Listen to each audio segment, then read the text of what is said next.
व्याख्यान चिकित्सा आसान के तीसरे अध्याय में ज्वर प्रकरण में चल रहा है। पूर्व के व्याख्यान में आपने 235 श्लोक तक की व्याख्या सुनी है। आज 236वें श्लोक से क्षीरपाक की चर्चा हो रही है। पूर्व में 235 में भी क्षीरपाक ही बोला गया था।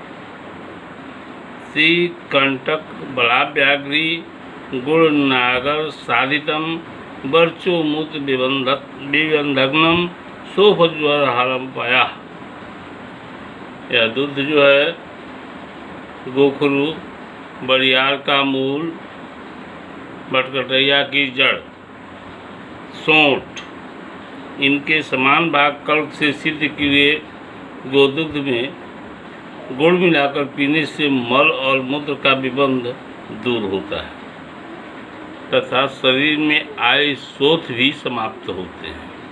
क्षीरपाक में एक ध्यान रखने की बात है कि यदि मान लीजिए कि आप आधे किलो दूध चढ़ाए तो उसमें आधा किलो पानी डालिए, फिर इन औषधियों का कल्प डाल दीजिए। जब दूध मात्र शेष रह जाए तो छान लीजिए और उसको पीने की बात यहाँ कही गई है। यही क्षीरपाक है। यह त्रिकटकारी क्षीर मूत्र के विबंध को और मल के विबंध को तोड़ता है और ज्वर का नाश भी करता है, अर्थात मल की रुकावट, मूत्र की रुकावट को हटाता है।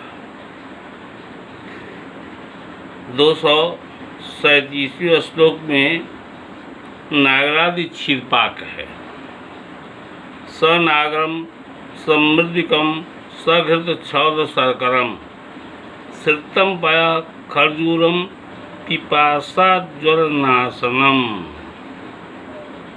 सोंठ, मुनक्का, खजूर, इनके कल्प से सिद्ध किए गो दूध में घी, मधु और चीनी मिलाकर पीने से पिपासा और ज्वर, प्यास अधिक लगने की बीमारी और ज्वर दोनों शांत होते हैं। 238वें श्लोक को देखिए। इसमें दुग्ध प्रयोग पर चर्चा आचार्य कर रहे हैं। चर्द गुणे नाभसा व श्रितम ज्वरारम पया दारोषम बापय सद्यो बात पीत ज्वर जयेत। अर्थात चौगुने जल से साथ पकाया हुआ गोदूध पीने से ज्वर नाश होता है। इसका अर्थ जान लेना चाहिए कि जितना दूध लेते हैं उससे चौगुना पानी लेकर के उसको पकाइए। दुग्ध मात्र शेष रह जाए तो उसको पीने से ज्वर की शांति होती है। इसके साथ कह रहे हैं कि इससे भी अच्छा है कि यदि वात पित्त जन्य ज्वर है तो धारोष्ण दूध पीने से सद्य शांत हो जाता है।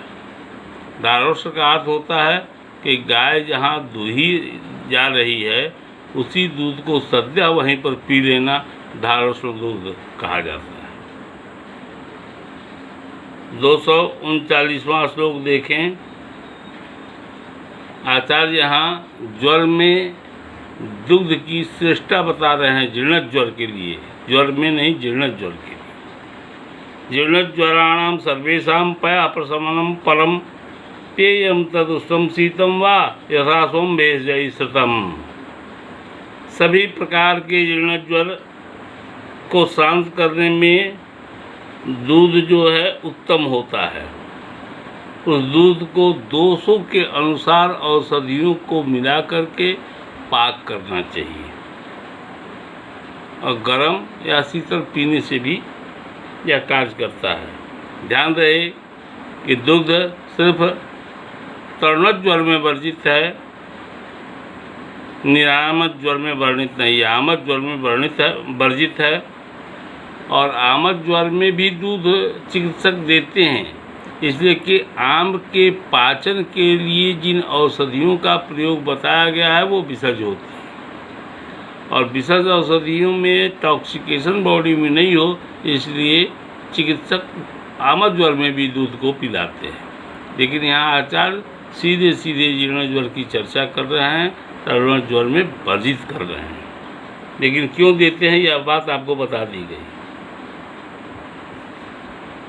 240वां श्लोक देखें। ज्वर में बस्ती का प्रयोग। प्रयोजयेत् ज्वरहरान् निरूहान् सानुवासनान् पक्वाशय गते दोषे वक्ष्यन्ते ये च सिद्धिषु। जब दोष पक्वाशय में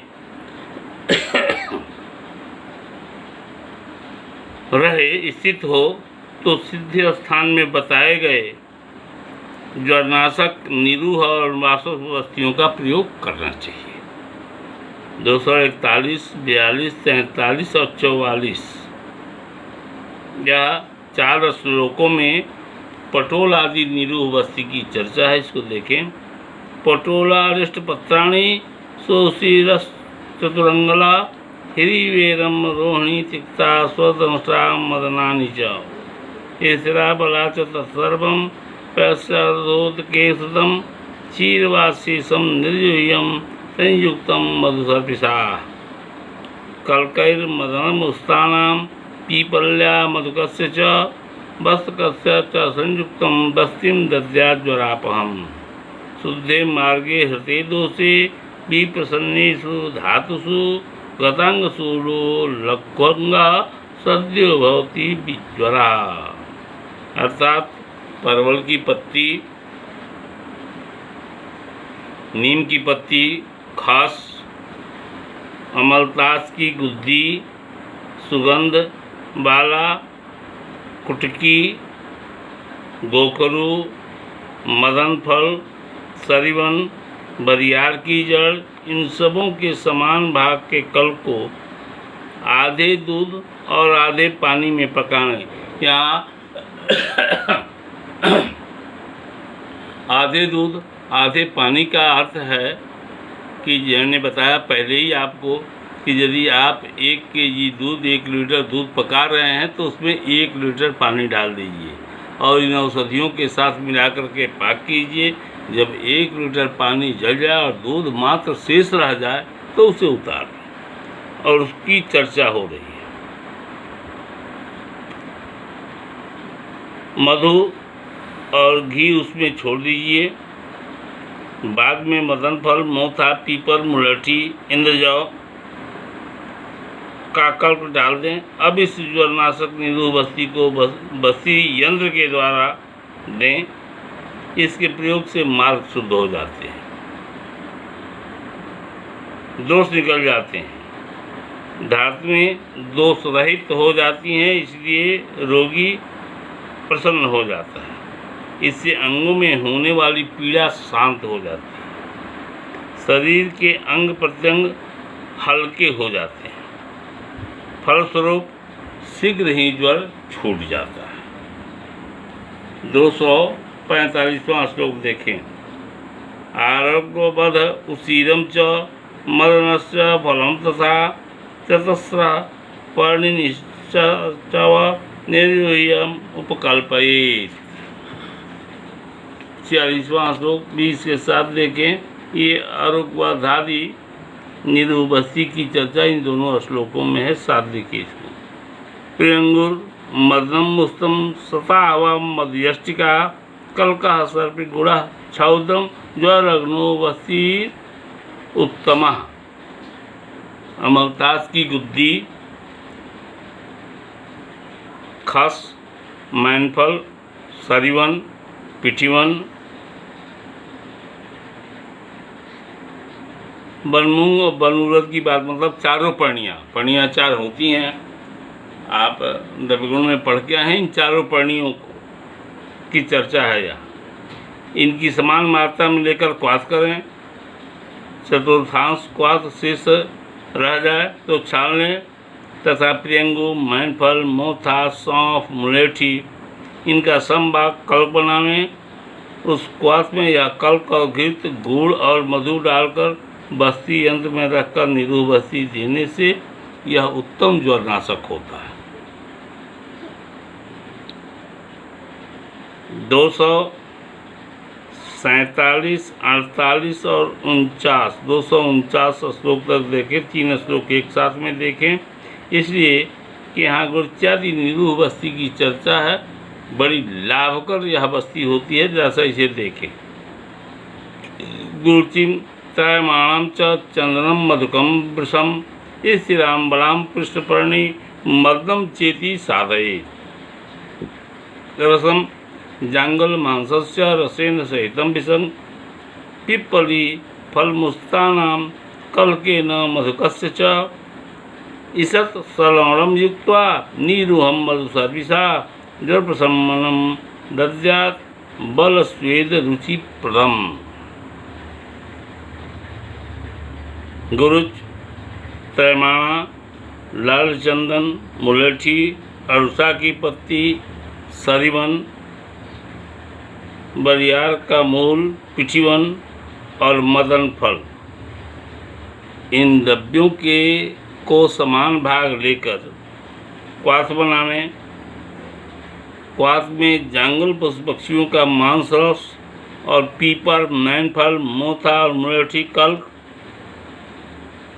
थोड़ी मात्रा में सेंधा नमक, मधु, घृत, सबको एक में मिलाकर निरूह बस्ती देनी चाहिए।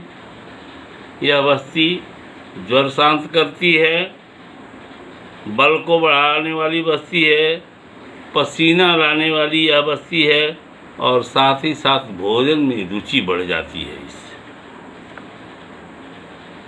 श्लोक नंबर 50 और 51 देखिए।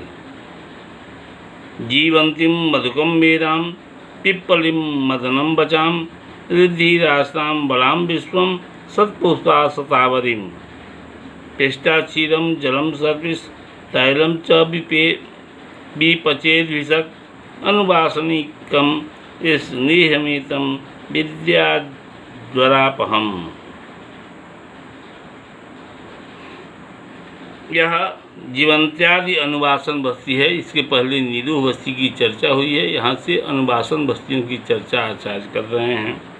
जीवंती, मुलाठी, मेरा, पीपर, मैनफल, बच, रिद्धि, रासना, बरियार की जड़, सोंठ, सौंफ, सतावर का कल्प बनाकर दूध और जल मिलाकर घृत और तेल को सिद्ध करें। इस सिद्ध तेल से अनुवासन बस्ती के द्वारा ज्वर नाश होता है। आगे भी बस्तियों की चर्चा है, लेकिन यहाँ व्याख्यान समाप्त होता है। आगे की चर्चा आगे के व्याख्यान में। धन्यवाद।